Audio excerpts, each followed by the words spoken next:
Olá, participantes do curso Avaliação e Aprendizagem, sejam bem-vindos ao módulo 3 deste curso, no qual nós discutiremos a Avaliação Nacional para a Alfabetização, e nós começaremos com esse vídeo, com essa videoaula, que tem o propósito de apresentar um pouco as informações básicas do boletim da ANA e a análise de um caso do município Bem-TV, cuja equipe técnica de secretaria organizou e sistematizou os dados das escolas para fazer algumas análises da rede. Então, nós vamos começar olhando para esse boletim e depois vamos discutir um pouco e fazer algumas perguntas a respeito dos resultados da rede municipal de Bem-TV, ok?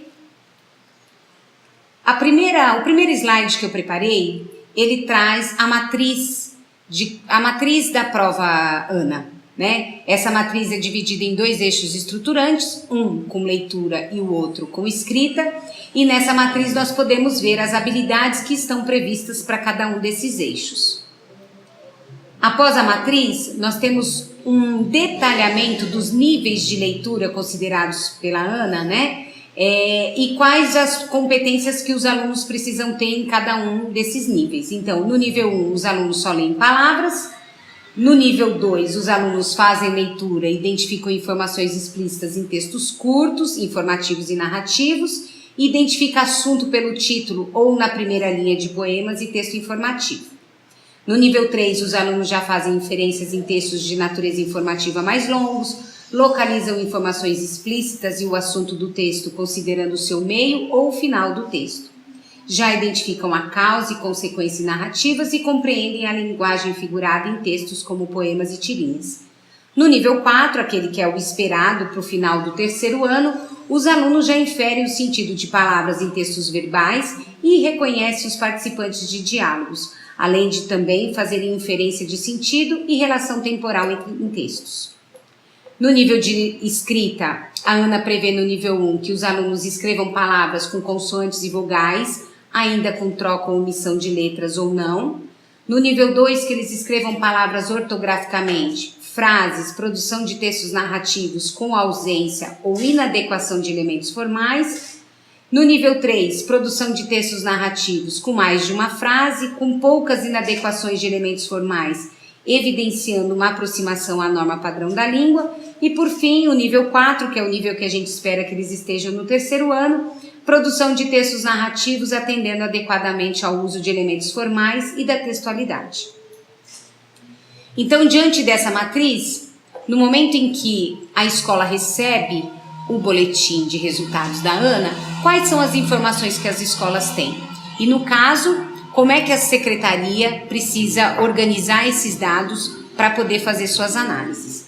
O boletim, assim como da Prova Brasil, ele traz a identificação do código INEP da escola, o nome da escola, o município e unidade da federação onde a escola está, e traz também os indicadores de contexto. Como nós já vimos, os indicadores de contexto são fundamentais para nós ampliarmos as referências que temos no resultado e não ficarmos presos somente à proficiência que os meninos têm. Então, é importante que o gestor escolar e o gestor educacional considerem o nível socioeconômico, considerem a formação do professor, se ela é adequada ou tanto mais adequada ela está ou não. No boletim também há uma nota técnica sobre o perfil de escolas similares, então o quanto que as escolas que têm situações parecidas possuem resultados semelhantes ou não, e isso nos leva a fazer algumas inferências sobre a gestão da escola. Então são informações que os boletins das provas nos últimos anos têm trazido e que têm contribuído muito para ampliar o nosso olhar e o uso pedagógico desses resultados. Além disso, há também a informação sobre o percentual de alunos participantes dessa prova, que, como vimos, também é super importante para que o resultado seja representativo da escola. A segunda parte do boletim traz graficamente, né, os níveis dos alunos, da proficiência dos alunos, mostrando o percentual de alunos em cada um dos níveis, ok? No nosso caso aqui, nós temos os alunos concentrados nos níveis 1 e 2. Os níveis de proficiência em escrita também são apresentados de duas formas, né? A gente tem o percentual e nós temos também o gráfico, que vai revelando os níveis dos alunos. e dando informações ao gestor do que então cada um dos alunos que está em cada um desses níveis já sabe a respeito da leitura e da escrita. Bom, diante dos boletins das escolas, a equipe técnica do município de Bem-te-Vi organizou quadros com os resultados das 5 escolas para poder ter uma referência de como cada uma das escolas está em relação à competência em leitura, em escrita e em matemática. Nesse slide nós podemos ver que há uma diferença muito grande entre as escolas. Essa é uma primeira informação que nos chama a atenção.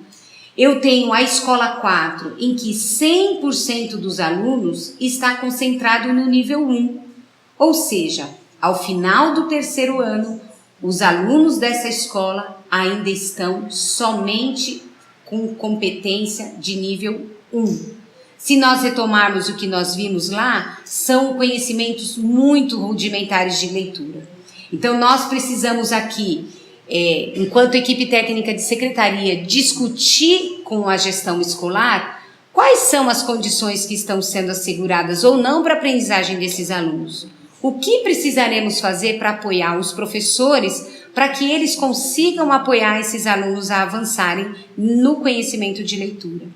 Então, 2 informações muito relevantes, essa em que há muita diferença entre as escolas e uma escola em que o apoio vai precisar ser maior. Nós temos também a escola 2, em que os alunos já estão em sua grande parte no nível 3, né? Denotando então que há um avanço aqui já vivido pelos alunos, mas que nós precisaremos apoiar para que eles possam avançar do nível 3 para o nível 4 e os alunos que estão concentrados no nível 2 possam também aprender e avançar em suas aprendizagens, ok? Bom, na escrita, nós temos também aí uma diferença muito grande entre as escolas. Vocês podem ver que há um nível ainda, o nível 1 ainda tem um percentual grande nessa rede, e o nível de escrita, de proficiência escrita, continua mostrando que há uma diversidade muito grande entre as escolas e que a Secretaria de Educação vai precisar pensar numa estratégia de adequação da formação docente, de adequação da formação desses gestores, para colocar todo mundo de olho aí na aprendizagem desses meninos. Bom, em matemática, como podemos ver nesse slide, nós temos ainda um grande percentual de alunos concentrados nos níveis 1 e 2, mostrando que há também uma demanda de formação para pensar o ensino da matemática nessa rede, e isso é um dado comum. A escola 4, que tem 100% dos alunos em nível 1 em leitura, tem aqui 75% dos alunos no nível 1 em matemática. Então, os dados dessa rede denotam para nós um problema de aprendizagem. Os alunos precisam aprender mais e aprender o adequado, para que ao final do terceiro ano eles possam ter as competências necessárias para dar sequência aos seus estudos, né? É necessário que os gestores comecem a considerar a importância do percurso escolar. Então, o que eu preciso assegurar em cada um dos segmentos para que meus alunos possam ir avançando na minha rede, para que eles possam ir avançando no conhecimento e chegar em cada um dos momentos com o conhecimento adequado. Esse slide dá para nós uma visão geral dos resultados, considerando leitura, escrita e matemática, e confirmando as análises que nós fizemos até o momento, e detalha aqui, portanto, que 77% dos alunos estão nos níveis 1 e 2 de leitura. E, portanto, tem conhecimentos muito básicos. Nem podemos dizer básicos, conhecimentos muito rudimentares. Podíamos entender assim, eles leem palavras com base em imagem, localizam informação explícita, são conhecimentos importantes, são conhecimentos básicos, são, mas não suficientes para esse momento da escolaridade do aluno, no qual ele já está no final do terceiro ano. 50% dos alunos estão nos níveis 3 e 4 de escrita e, portanto, escrevem textos narrativos com mais de uma frase, produzem textos narrativos a partir de uma situação dada e usam elementos formais da textualidade, evidenciam o atendimento à norma padrão da língua, já tem várias coisas que esses alunos sabem fazer do ponto de vista da escrita. E aqui eu gostaria de fazer um destaque. Como alunos que têm conhecimentos tão rudimentares em leitura podem escrever com mais competência? Essa é uma questão que nós que temos trabalhado ao longo desse tempo com esse tema, temos notado. As escolas trabalham muito mais organizadamente, sistematicamente com a escrita e oferecem menos oportunidade de leitura com função social. Então, faz com que os alunos cheguem ao final do terceiro ano escrevendo e respeitando normas da língua e utilizando recursos da língua, mas ainda sem fazer uso de uma leitura com função social, de uma leitura autônoma, de uma leitura com mais competência. Essa é uma outra questão que nós precisamos discutir com as nossas equipes. E, por fim, 78% dos alunos nos níveis 1 e 2 de matemática, mostrando também que os alunos possuem conhecimento muito rudimentar ao final do terceiro ano. E aí eu levantei algumas questões que nós podemos considerar para pensar junto às nossas equipes, né, aos nossos colegas. Os gestores e coordenadores das escolas precisam pensar como identificar as turmas que precisam de apoio e orientação especial. Quais os ajustes são necessários no acompanhamento desses alunos? Quais os ajustes necessários no plano de formação dos professores? Porque às vezes esses professores estão participando do horário de trabalho coletivo, estão discutindo questões relacionadas à escola, mas não conseguem apoiar os alunos no avanço em suas aprendizagens. Considerando o nível de proficiência dos alunos, qual seria uma meta para a próxima aplicação da prova? Que ajustes serão necessários no acompanhamento e apoio aos professores? Porque não há nenhuma forma de assegurar que os alunos avancem se nós não compreendermos o que está acontecendo dentro de cada uma das salas de aula. Em relação aos professores, pensei nas seguintes questões. Como é que o planejamento das aulas pode atender a essas necessidades de aprendizagem desses alunos? Como acompanhar o desenvolvimento das aprendizagens das turmas e de cada aluno? O que o professor precisa saber sobre o que o aluno já sabe e o que o aluno não sabe? Para que ele possa tomar boas decisões na gestão da sua sala de aula, possa pensar a melhor organização da turma, que agrupamento eu vou usar, que atividades eu vou usar, qual grupo vai realizar qual atividade.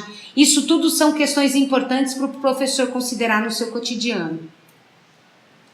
Outras questões que nós podemos levar para discutir em grupo é o que o aluno precisa saber para resolver as questões propostas na avaliação. O que o professor precisa ensinar para que o aluno tenha esses conhecimentos? O que precisa ser assegurado cotidianamente no planejamento do professor, considerando o desenvolvimento da habilidade e da competência dos alunos naquilo que a prova avalia? O que os gestores da rede precisam favorecer para que os alunos aprendam o que está previsto para cada faixa etária? E nesse sentido eu quero fazer um destaque. Os alunos não precisam aprender somente aquilo que está sendo cobrado pela avaliação externa. Qual é o currículo que está em vigência na escola? Como é que o professor está garantindo que esse currículo seja trabalhado em suas aulas cotidianamente? Essas são questões fundamentais para nós discutirmos com os nossos grupos. E o que o professor precisa assegurar cotidianamente, portanto, em suas aulas? O professor precisa definir metas para o desenvolvimento das habilidades de leitura ao longo do ano. O professor precisa ter atividades permanentes de leitura de textos na rotina dele. Ele precisa elaborar sequências didáticas e projetos que privilegiem a leitura de textos relacionados ao mesmo tema, de um mesmo autor, de um mesmo gênero. Ele precisa selecionar procedimentos e estratégias de leitura para que os alunos tomem consciência do que é o processo de ler, que vai prever a seleção, a antecipação, a inferência e a verificação, além de se familiarizar com materiais de pesquisa. Todas essas questões, se nós conseguirmos assegurar isso cotidianamente nas salas de aula, vão favorecer o avanço dos alunos nas aprendizagens. Por fim, podemos pensar qual é o papel do gestor educacional para favorecer essas aprendizagens, para considerar o que os alunos precisam aprender ao longo do seu percurso escolar. Os gestores precisam pensar num processo de ensino e aprendizagem que dialoguem com a proposta da rede. Precisa ter a leitura como conteúdo de ensino. Precisa pensar e organizar a formação continuada dos professores em contexto de trabalho. Precisa assegurar acesso aos materiais, livros, jogos, revistas, jornais, enciclopédias, computadores, sites, mapas, maquetes e uma infinidade de outros materiais que nós podemos propor que os alunos utilizem no cotidiano da escola. Precisa dar sentido aos materiais que estão disponíveis no processo de formação dos professores, através de oficinas, através de reuniões formativas. Precisa transformar os espaços escolares em ambientes de aprendizagem, né? Além de assegurar a existência e o uso de bibliotecas. Essas são algumas das questões que nós conseguimos antecipar, que cabe ao gestor assegurar. Existem ainda inúmeras outras coisas e variáveis específicas de cada realidade, de cada localidade, que são fundamentais para os gestores considerarem. Eu gostaria muito de agradecer a participação de todos vocês e dizer que no módulo 3 nós ainda teremos a leitura de outros materiais, indicação de outras questões que vão ajudar muito a gente a avançar no conhecimento sobre a importância de termos essa avaliação nacional de alfabetização e no quanto ela pode se tornar uma ferramenta poderosa, valiosa na mão do gestor, no planejamento de ações que favoreçam a melhoria da qualidade da educação, que favoreçam a aprendizagem de todos e cada um dos alunos das nossas redes. Obrigada e a gente se vê na próxima aula.